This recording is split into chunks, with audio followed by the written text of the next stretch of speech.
Hey everyone, we're studying communication and media at UOW, and in our making media class, we've been exploring how artificial intelligence is transforming the creation of digital artifacts. So today we're diving into our own AI-driven projects and the challenges we faced along the way. AI media, it refers to content that's generated, enhanced, or curated by algorithms and machine learning systems like images, videos, audio, and even interactive experiences.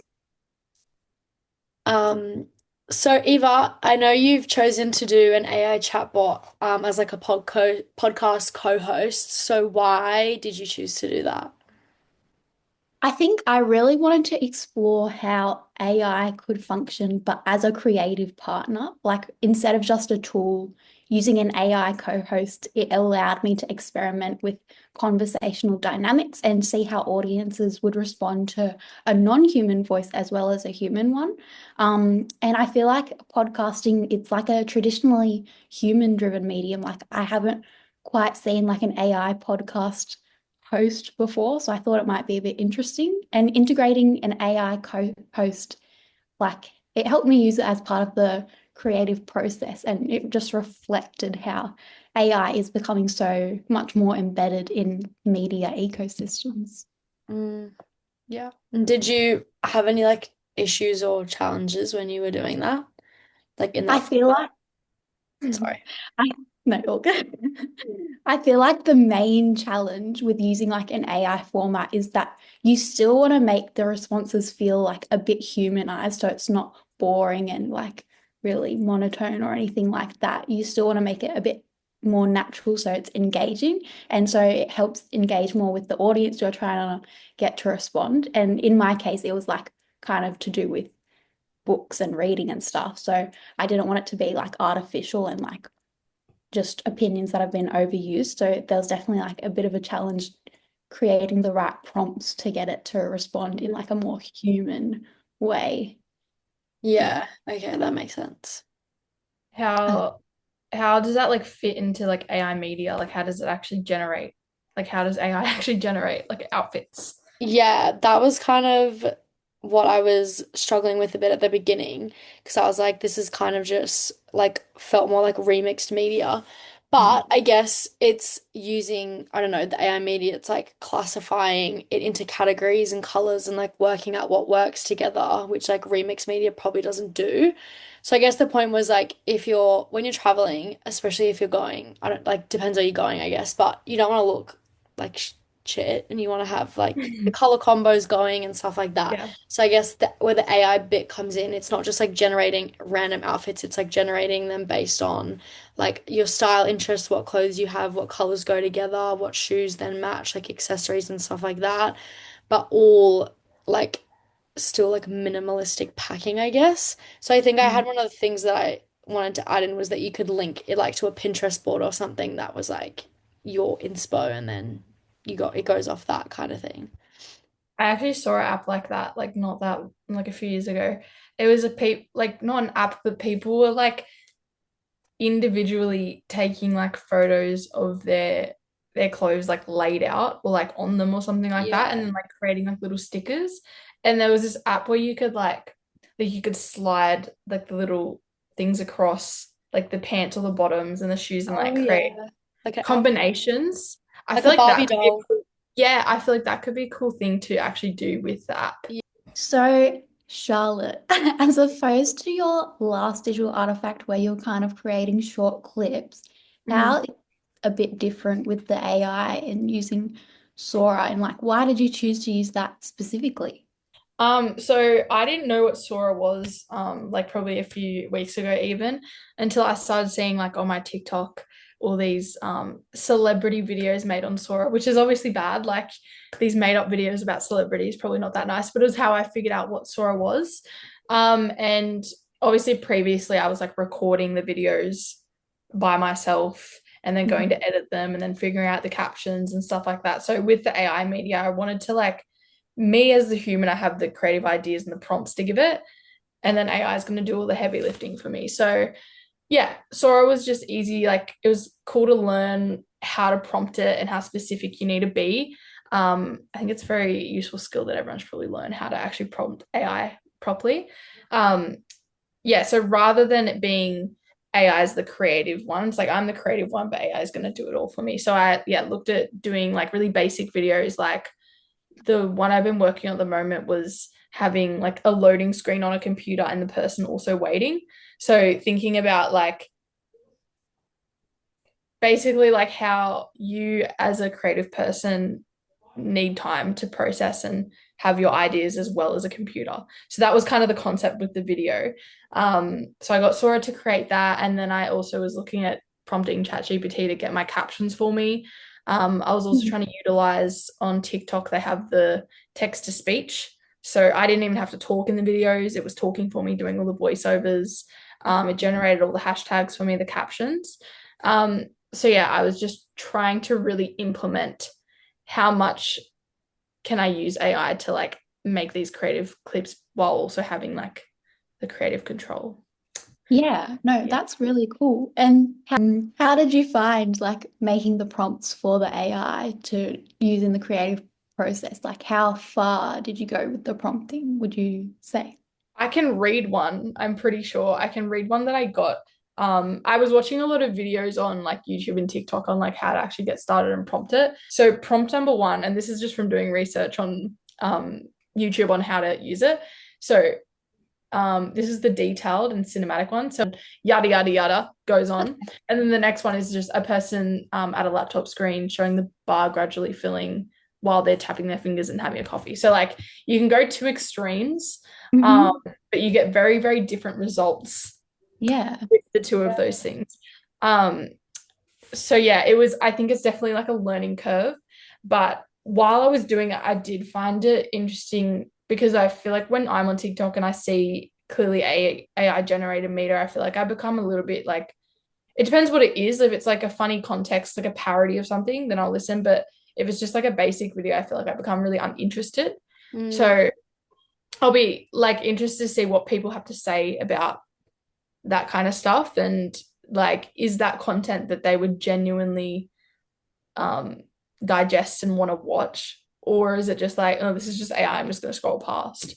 So I was trying to look more into that as well, but like sometimes AI is also like can't take things, it takes everything very literally and just like I don't know, you have to be very very Yeah. specific. So yeah, I don't know how much I really like using it, but it was interesting. So yeah. Okay, yeah, cool. I've seen so many weird videos of like Queen Elizabeth like rapping and playing basketball and Yeah, stuff. And I'm like, who is making these videos? And like literally. who, more And importantly, who's watching them? Like, no, so am I because people keep sending them to me, but it's just like, yeah, but like that's the thing is that I think it still shows that people AI needs people to learn, it needs to learn human behaviors, but it also like it doesn't, it lacks morals, it lacks the ability to have emotion and all that kind of stuff. So it's like it still shows that you still need people to be creative and to have the ideas, but I think it Yeah. can be helpful to like do the heavy lifting and do the production. Like you don't have to have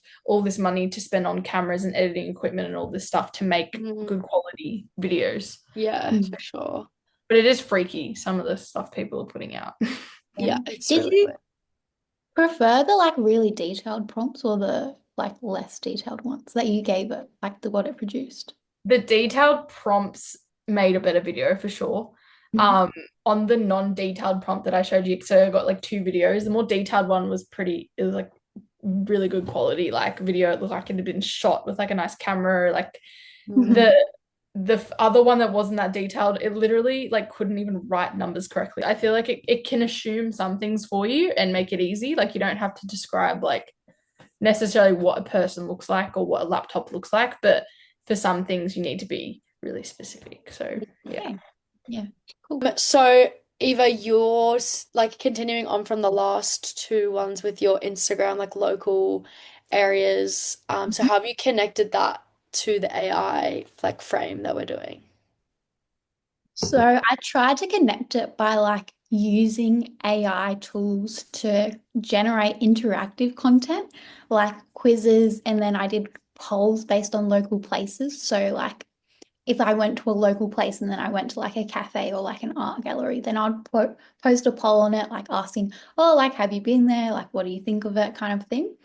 Um, and I decided to do that because I wanted to make the page a bit more community driven. Like, so it was more engaging to the audience I was trying to like curate to. Like the local places in the Sutherland Shire, I obviously want to know what the people living there think about it so that I can like create better content and get advice about places within it and where to go next.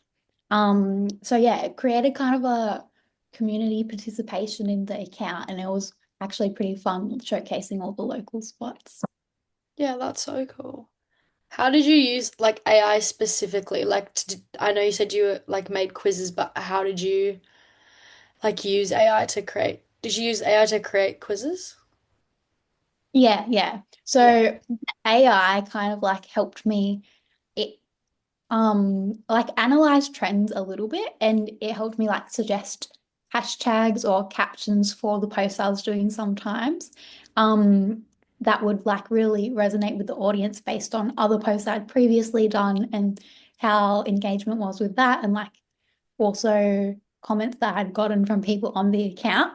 Um so I felt like that helps it keep the content quite fresh and it made it more interactive, like I said. And then it also helped create like quite a few different things like um themed photo challenges for like Mm. different places around the Shire. Like if you want to go to a beach and then like go find like specific things on the beach, kind of like a scavenger hunt type thing.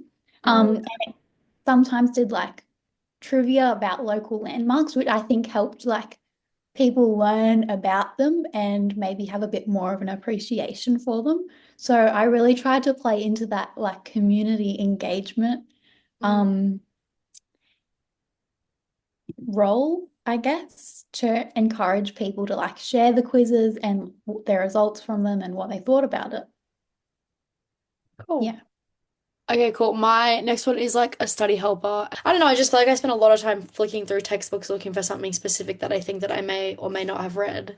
yes, or need a reference. Yes, and I can never find it again, or I spend like way too long trying to find it, and it's just a massive waste Yeah, of and then time. you burn out. Yeah, Yeah. and then I just give up. So like with the AI like study helper kind of thing, what actual AI like are you using to in the actual DA? Yeah. Um, no, I guess the point is like it's taking the original text, like the textbook, or like I Yeah. guess it could be any other study resources, and then it's taking like the input from the student or the person using it is like what they want to get out of the textbook, what they're specifically looking for. So then the AI can like go through it and then like find what's specifically relevant for that student. Mhm. So, it can all like also thought that if it was looking for like a theory or something, then it could take that and explain it to kind of fit into what the students like talking about or researching Yeah. instead of just finding a paragraph that they want. I mean, it can do that, but it could also be helpful for the AI to like then interpret that paragraph and go, this is what the student's researching. So like how can I make that relevant and apply that? Like it's like applies like comprehension. Yeah, yeah, yeah, yeah, But yeah, like so exactly. you're not read because I feel like sometimes it's hard when you're trying to read like a whole thing and you're like, okay, well this says this and I'm saying this. Yeah, Like it helps that little step of like having to yeah, comprehend what it's actually saying. Yeah. yeah, exactly. Yeah. But what are there any like have you looked into what the risks and like ethical considerations are? Not really, but I'm just thinking like as a student who uses AI sometimes for like help with assignments and whatever, I'm Yeah, just like I'm always worried about like plagiarism and stuff like that, but also obviously taking a textbook. Like sometimes I'll ask ChatGPT to like summarize a chapter in a textbook and it's like I don't have access to that textbook kind of thing. I guess sure. like the only issue is whether or not it's like using it's like plagiarizing the textbook because obviously we have to pay for Mm. textbooks. So then it's like how Mm. is AI getting access to all these textbooks? That's like my Yeah, only like ethical issue. because it's hard because even like when you because there's obviously like Google Scholar and like all those types of Mm, things, but like, and when you try, like I've tried to use AI before to be like, hey, I'm doing this. Can you find me some things that I can use as sources? yeah, Sometimes it makes up sources. all the Yeah. time. Not even like you're not even asking it to like. So even I'm asking it to be like, oh, can you reference? It's just like, oh, can you, link some articles that relate to this, and it just makes stuff up. Like it's actually insane. No, So then you yeah, go it'd to be cool click if on the link. if universities had a tool like they have Yeah. turned in to detect AI. So it would be cool if they had a yeah, and like something built into their library system or like something Yeah. like that. Yeah. So it's more Yeah, like, as you said, maybe like using it as a university, like if the university has that tool that you can it's use, built then in. they Yeah. can like if they already pay for the rights for certain textbooks, then they can already like upload those Mhm. kind of things so Mm. that they can be used. But yeah, that's the only real No, risk. But that's I haven't looked cool. into it that much. That would be a lifesaver. It would. I don't I like can't with like academic reading.